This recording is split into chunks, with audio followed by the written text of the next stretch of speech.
What's up, political peeps, and welcome back to the GeoPolitical. Today, I have the opportunity to be joined by Connecticut State Representative from the 132nd Connecticut Assembly District, Representative Jennifer Leeper. Welcome to the show. Thank you so much for having me. It's a pleasure to be here. So I'm super excited to have you here. Election day is around the corner, and to just discuss your life, your policy, and other legislation. So, tell us a little bit about yourself. You grew up in New Hampshire. How did you land on Fairfield to come and start your career? That's a great question, and I actually just was telling the story the other day. So I'm from a pretty conservative family in New Hampshire. I went to college just outside Boston at Wellesley College, lived in Chicago, went to the University of Chicago for graduate school. My husband and I lived in New York, and when we wanted to set down roots, I remembered Fairfield specifically because I actually had been recruited to play field hockey at Fairfield University, and I had come here on an official visit. And while my path led me to Wellesley, I had remembered what a beautiful community this was. And so when we were leaving the city, we came and looked here and we fell in love with it immediately. So we moved to Fairfield. After that, you started your career in public service and policy in Fairfield. What makes it special to you, and why do you choose to serve here? So I, at the time, was working for the Connecticut State Department of Education doing data and policy analysis, and on the last day of my maternity leave with my second son was the day Donald Trump was elected. And so I just decided we needed more people who cared about good policy to be our policymakers. And so I decided I needed to get involved. I thought we needed more young people, which is why it's so inspiring you're doing this. Thank you. And also more women. And so I ran for the Board of Education. That was in line with my professional experience. And I loved it. I loved serving the community. I loved connecting with people. I was a bit of a black horse at the time. Nobody knew who I was. I knocked on thousands of doors, and I think surprised a lot of people by winning, and really enjoyed serving. And it's such a privilege to raise my two sons in this community, and so it feels like a very natural thing to contribute and try to make our community as good as it can possibly be. That's really beautiful, like the importance of Fairfield.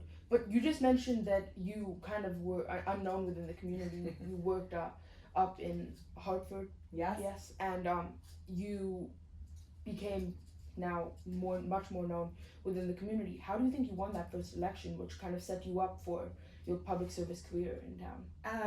I like to think it's good old-fashioned hard work. I went door to door and just talked to people and listened to what their concerns were, and I don't think there's really any substitute for that. And honestly, I really enjoyed it. I think you can't really do this work if you don't enjoy talking to people. Obviously, I've been talking to a lot of people, so my voice sounds like this. And I think I brought a unique skill set because before I had worked as a data and policy analyst, I had worked as a school administrator in New York City. And before that, I had been in a high school on the west side of Chicago, helping out in a remedial freshman algebra class, and have experienced lots of different slices and perspectives of education. And so I think I had a unique skill set to bring here to the Board of Ed. And I also had a lot to learn, and it was a really wonderful experience. And following your time on the Board of Ed, in 2020, you did run for the special election for your seat, which you currently hold for the 132nd district seat in the Connecticut House of Representatives. But what that you had learned in the Board of Education, you kind of added this onto the end of what you just said. What experience from the Board of Education helped you and carried over to this job that you currently hold? Oh, that's a great question. I think a lot about just sort of the framework of how you run for office, I learned, and then the way in which you need to serve your community once elected and be available and transparent are things that I learned from the Board of Ed. And I chose to run in that special election because I thought we had an opportunity for some better representation. And I view the role of government sort of as making progress honestly, for the next generation. That's our job, to leave you guys with a better world than we inherited. And if you want to say no to everything, there's always an easy path to no. But it's really hard to build coalitions to get to yes, to make that progress. And I felt like our representation was always saying no, and I wanted to get in there and be a part of creating a yes. 100%. So you ran in this election, and using your skill set that you had gained and the popularity you had gained when you were in the Board of Education, what campaign strategies can you share with us, or other things that have been helpful in your political journey since that election, which was extremely close? I lost that first election, actually. By like 79 votes. That's correct. I think what I've learned is that people want to feel heard, and that actually we're not that far apart as like the media would tell us we are. Yeah. Most people I call are in like the common sense center, and they want folks who are going to dial down the temperature, because it doesn't really feel good to live like this in this sort of toxic political climate we've been in for about the past decade now.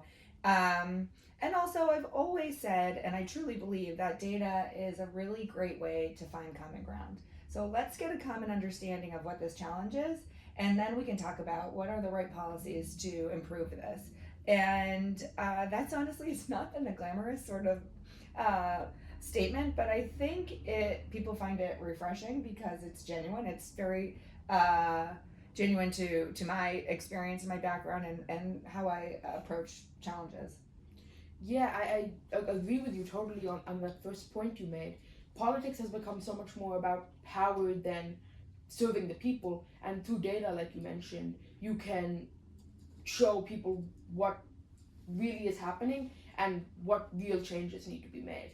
So, talking more about your elections, you are running against a different candidate this year, Alexis Harrison, than you have for the past 2 or 3 elections. Yeah. How are you changing your campaign focuses, and what goals do you have in mind for this coming election? Another great question. Yeah, this is the first time running for this seat with a different opponent. I have had the same opponent for the past 3 elections. I think I also now have served this community for 4 years in this role and have established a record of delivering for this community. And so I'm running a positive campaign on what we've accomplished together, and talking about what the vision for the future is and what more there's left to do. And I think my opponent is similarly, honestly, to in the past, running on kind of a single issue about 830G, which I saw you also had as a question here, when actually we've delivered the most meaningful reform to 830G since the law's inception 35 years ago. So while there may still be projects people are upset about that, you know, were filed for years ago, often even before I was elected in this position, a single legislator actually cannot trump the courts, because these things are now in the courts. And so I'm mostly just focusing on what we've done, our track record, and what we're going to continue to deliver for the residents of Fairfield. Yeah, definitely a well-rounded approach to a variety of issues. So we will get to 830G. I'll get there in a minute. That's definitely something I want to talk about. But in terms of, you know, different parties and partisanship in the state, given that the Connecticut House of Representatives, part of the General Assembly, is over 60% Democrat, what do you think the state of like bipartisanship in Connecticut is, and in the United States as a whole? I think a couple things here. One is that actually we take a lot of pride in not being Washington at the state capitol and working pretty collaboratively. At the beginning of every session, the governor comes. We have a joint assembly where the Senate comes down to the House floor and the governor presides to everybody. And the governor, the Speaker of the House, the minority leader, the majority leader, all will speak to the fact that we work really closely together. And while will disagree, and oftentimes passionately so, we really do collaborate, and we have a tradition in Connecticut of unlimited debate. So we don't call the question, and that means actually the minority party has quite a bit of power, because if they're going to talk, so if they're going to filibuster a bill for 10 hours, 12 hours, 24 hours, which has happened, that brings the majority party to the table to negotiate so that that won't happen. And I will say we have leadership that I think has done a pretty good job of really working collaboratively to ensure we're no longer there to the wee hours of the morning, which is what I think used to be common practice before this speaker. So how long is the average, session? Session day? Because of the effective leadership, we often don't go past midnight anymore, but we have had a few nights with particularly contentious bills that have gone to 2 or 3 in the morning. We all have a sleeping bag in our office. There's so much more behind your job than at face value, but at the same time, a lot of people don't know what a state representative does and the great things they do for the community. The U.S. senators and U.S. representatives are in the news and the bigger positions, but your position is just as vital to making the state government function. So can you tell the audience a little bit more about your position and what you do? Yeah, I love that because I always joke that state government is sort of like the forgotten middle child of government. All the things in the news are about the chaos in Washington, and people generally know what's happening locally because it's their kids' schools, it's their roads, it's their property taxes. But what happens at the state capitol rarely gets the same attention, even though actually we control most of what happens in folks' lives. And when you're hearing the federal government talking about returning issues to the states, that's us. So I represent about 20,000 people in Fairfield up in the state capitol, and we are a bicameral General Assembly where we have both a House and a Senate. Not every state works that way. Things like reproductive freedom, we have enshrined that in our state constitution. We guarantee that right here in our states. We have some of the strongest common sense gun violence prevention laws in the country here, and that's coming from our state government. Similarly, protections against book banning, some of those sort of cultural issues you hear a lot about now in the news. We protect Connecticut citizens from attacks on their rights here at the state level. So it's so much more than just what happens in Washington, D.C. So you touched on legislation there, and I thought with Election Day coming up, we should discuss some of your policy and some of your viewpoints on issues throughout town. So you mentioned it before, 830G is all over, and it's a very contentious topic. It's the act to regulate affordable housing in Connecticut. But how do you think this policy can be improved from where it is now? So we actually did pass some really meaningful improvements to this law. So generally what 830G is, it's not a planning law. It essentially says, hey towns, you have to be building more affordable housing. And if you abdicate your local control on that, we have a framework for how it's going to get done. We're going to allow the private sector to do this. And unfortunately, Fairfield over the past 3.5 decades really has not done effective planning to meet our obligations and has deferred to developers, which is why we get these very unpopular pop-up projects all over town.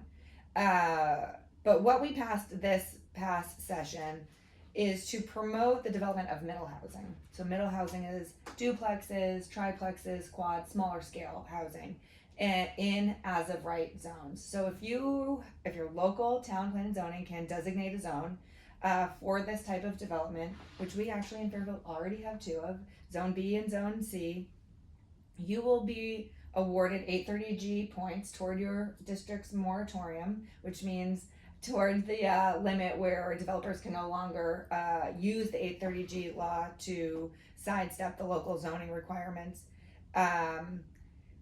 regardless of affordability for those middle housing units. And so that's also beneficial because it prevents the overdevelopment of these luxury units that people are generally very irritated by because they don't seem to be meeting the affordability needs and adding a lot of density to our community. So the middle housing, regardless of affordability, means you're not going to get those luxury units that the big developments require to offset the lost revenue on the deeded affordable units. Sorry, it gets really technical in there, but this is an incentive to promote more of the smaller scale development that I have heard from our community. We want and need that type of development and not the big 60 unit apartment complexes. So we're trying to accommodate for that. So kind of downsize and make things more. So to have a diversity of housing. So for young people who maybe go away to college but want to return back here, we don't have a lot of housing available for young people that they could afford. So some smaller scale starter homes for maybe people trying to purchase their first home, and also for our seniors who maybe don't want to have a big yard and a large house anymore that they have to maintain, but want to stay in the community that they've lived their whole lives.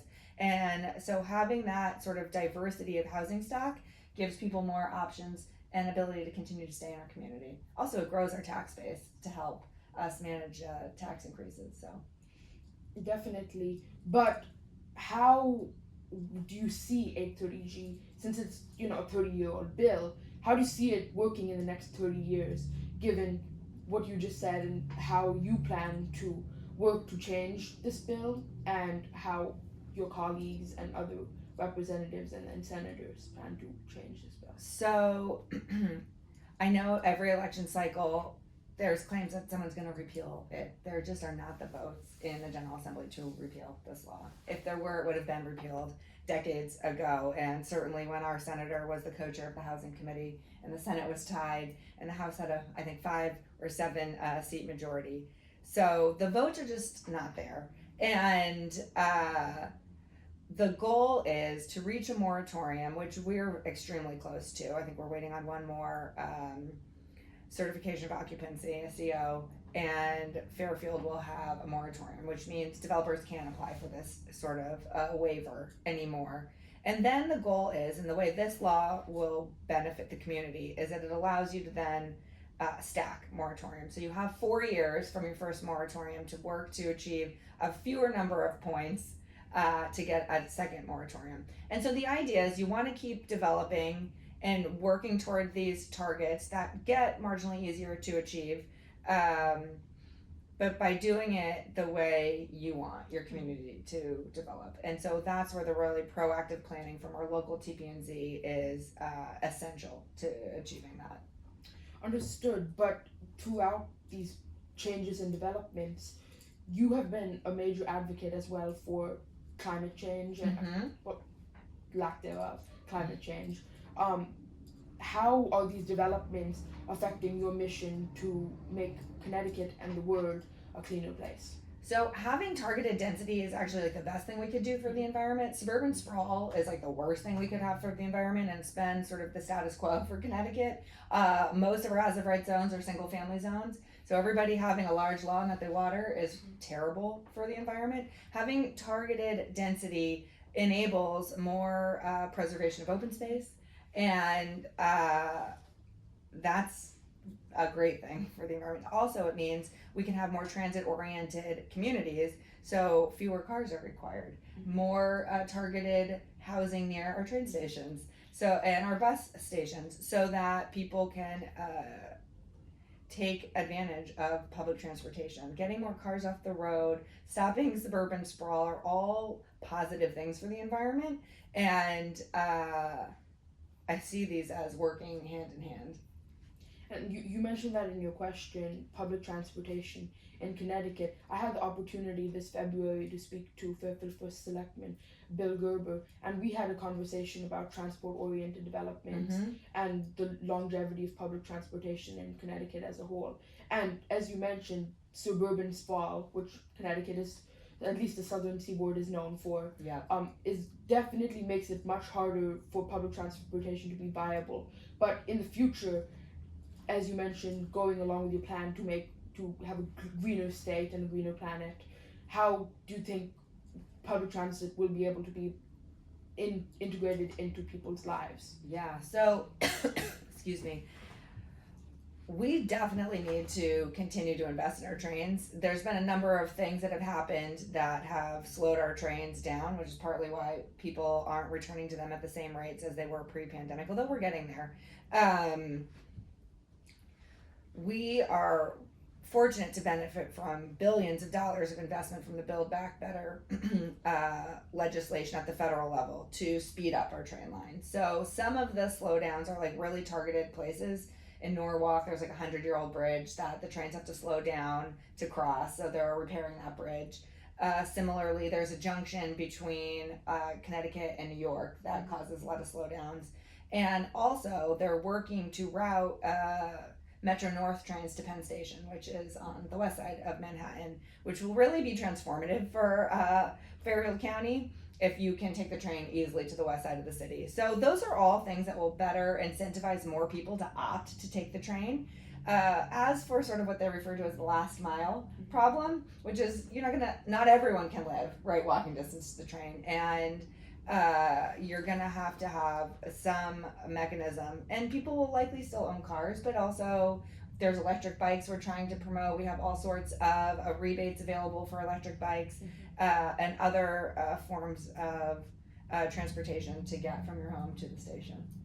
Yeah, and you mentioned that MTA Penn Access project. How do you, working in the Connecticut House, have effects on that? New York Department of Transportation agency working on building accessibility and other expansions throughout the New Haven line in Connecticut, and then projects such as Penn Access in New York. So I think there's only a limited amount we could do as a legislature in obviously New York, but every year the governors of New York and Connecticut get together and they talk about sort of like their top tier priorities for partnership along the train line. And so that has been identified as a top tier project. So the way they're financing and collaborating is probably happening really at the micro MTA Metro North level, and the way they're probably allocating their Build Back Better funds to help facilitate that. And you mentioned the last mile earlier as well. Buses, although we have a rather robust bus network between Norwalk Transit District, Milford Transit District, and then Greater Bridgeport Transit, the upper middle class and middle class of Connecticut often don't utilize that bus network.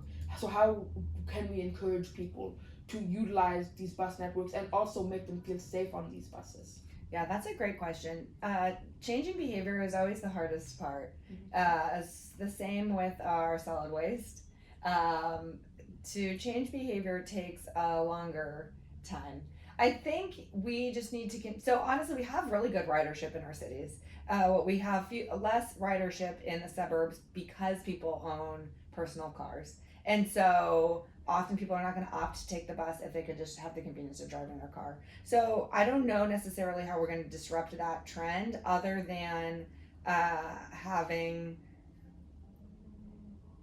I guess, people think that they can get there faster, easier by taking the bus. But similarly, we need to be thinking about better, I guess technically north-south transit, because most of our roads are east-west, and so if you want to get to Newtown, it's much more difficult, right, than if you want to get to New Haven. Yeah. And we don't have a lot of connectivity in that direction. So I think that's another element that our transportation folks are thinking about, so that our communities can be more connected.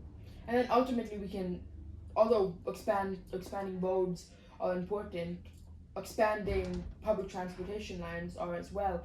I don't know if you read about this, but there was some possibility of the Danbury branch being extended to New Fairfield of the Metro North. Mm-hmm. So just I think expansions like this will optimize public transportation networks and make it easier for people to give up on private transportation. Absolutely. At least partially. Yeah. But I did mention safety in the first part of that question. Oftentimes, unfortunately, when riding buses and other forms of public transportation, people don't feel safe because of crime rates, etc. Before we can ask people to ride buses, we need to ensure their safety. So, and as well as trains, how can that be achieved? So I'm not actually familiar with a lot of crime happening in Connecticut buses. I'm not sure about Connecticut buses. That was a generalization of buses. When I lived in New York City, I took the bus every day. I haven't experienced crime on buses, but certainly if people are feeling unsafe, I do believe our buses have cameras, right, and things like that to make sure if there's any incidents happening, they're recorded so people can be held accountable. But violent crime is down. I think there's often a narrative about crime being up, which is unhelpful because it makes people feel like crime is on the rise when actually all the data, the scare, 100%, and the data supports that crime is actually down. Our world is pretty safe, historically speaking, maybe the safest ever, and yet there's still often fear mongering around crime, and it does drive behavior changes, even if it's not true. So I think talking about what our crime statistics are for the buses is probably helpful, because I think they're low, so to make sure people know that and can feel safe riding the bus.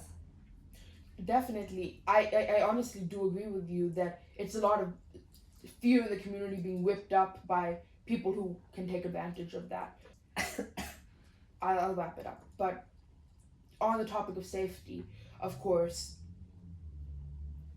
Connecticut has a history with gun violence in the state, particularly the December 2012 Sandy Hook shooting, which was devastating to the state and families throughout the country. So how are we working to make Connecticut a safer place in terms of gun violence?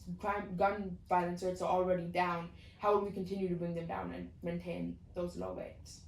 So Connecticut, I'm proud to say, is really a leader on our strong gun violence prevention laws. We have, since I've been in the legislature, strengthened and modernized our red flag law to enable law enforcement to remove guns from a home of someone who's identified as a threat or a danger to themselves or someone else. So that would have saved lives in the case of Sandy Hook. Similarly, would save lives in the horrible incident that just happened in Georgia. We have allowed also for firearms to be taken from domestic violence abusers. We have passed safe storage laws. We have prohibited the sale of automatic weapons. We have done quite a bit to improve the safety around firearms in Connecticut. And we have seen, with the passage of those laws, our gun violence rates have decreased. And one of the most important things I think we've done, because the preponderance of gun violence is happening in our urban centers, and we have created within the Department of Public Health an Office of Gun Violence Prevention to do the intervention work and the diversionary work from young folks, and also the second chance society, so people coming out of prisons, to remove them from gangs and inner city violence, so that we can bring down our urban gun violence incidents, which has also been effective. Of course, there's always more work to do, and I actually often make the case that some of the most important anti-crime work we could do is better funding for our public schools, and we've actually achieved that as well, with $240 million new dollars going into Connecticut's public schools over the past year. And speaking of school and education, a huge target of your campaign has also been stopping organized juvenile crime. How are you continuing to maintain these lower levels of juvenile crime, and what makes this such an important issue to you? So I think most of the juvenile crime, there was a spike after or during the pandemic, which is typical. When the economy is down, crime goes up. That's a trend as old as time. We've invested heavily in diversionary programs to give young people meaningful opportunities to participate in. And then we also have sped up the courts. We've given them additional funding and requirements to speed up arraignments, so that young people who especially commit specific types of crimes are held accountable more immediately. And then honestly, a lot of it is just working with our law enforcement and in conversation about, what are you seeing? Are there like gaps in the law, or are these just spikes happening? Because sometimes crime can also just be cyclical, and working in partnership.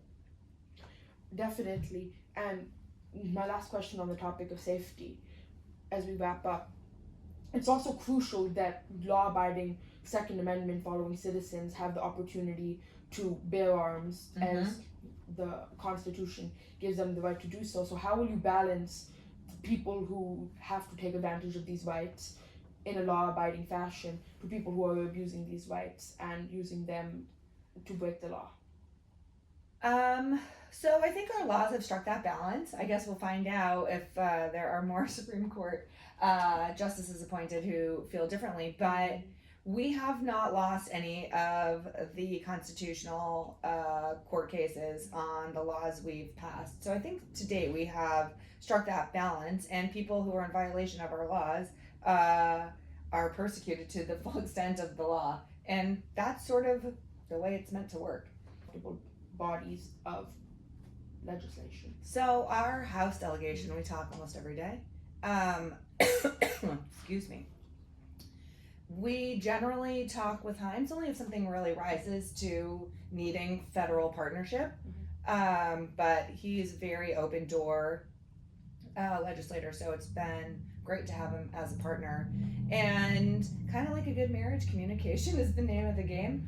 And so generally we work most closely on any policy sort of with either your committee members or other legislators that are really interested in that specific policy. But as a delegation, we're in constant communication. I've already seen them all today once.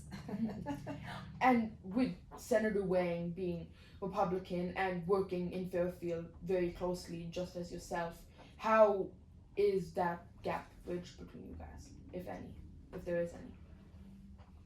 That's an interesting question. So there's a saying that the other side of the aisle is the opposition and the Senate is the enemy. And often that is in reference even to Democrats in the Senate because it can be tricky. I'll just leave it there. Okay.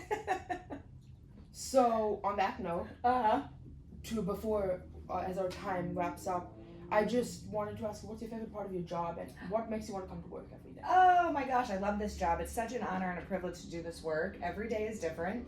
It's so fascinating. It's the best is working with people of Fairfield. We have so many incredible leaders in our community, so many just wildly smart and interesting people who are so committed to contributing to our community, and it's such a privilege to get to work with them. And I get to learn so much, all sorts of issues. Let me tell you, I didn't know about monopoles a year and a half ago. I didn't know about transmission policy, and I have had the good fortune to learn, or maybe not so good fortune, but I have had the occasion to learn a whole lot about our energy policy. And there's just a lot like that. We are exposed to such a breadth of issues every day, and it's a thrill, truthfully, to get to learn and tackle them. Yeah, and I learned so much with you here today, not only about our town, but about government and how things are organized here in Connecticut and how crucial your role is to the functioning of day-to-day life for people. So thank you so much for joining me today. Thank I had you. a good time meeting you. And from here in Fairfield, Connecticut, signing off alongside State Representative Jennifer Leeper. Thank you.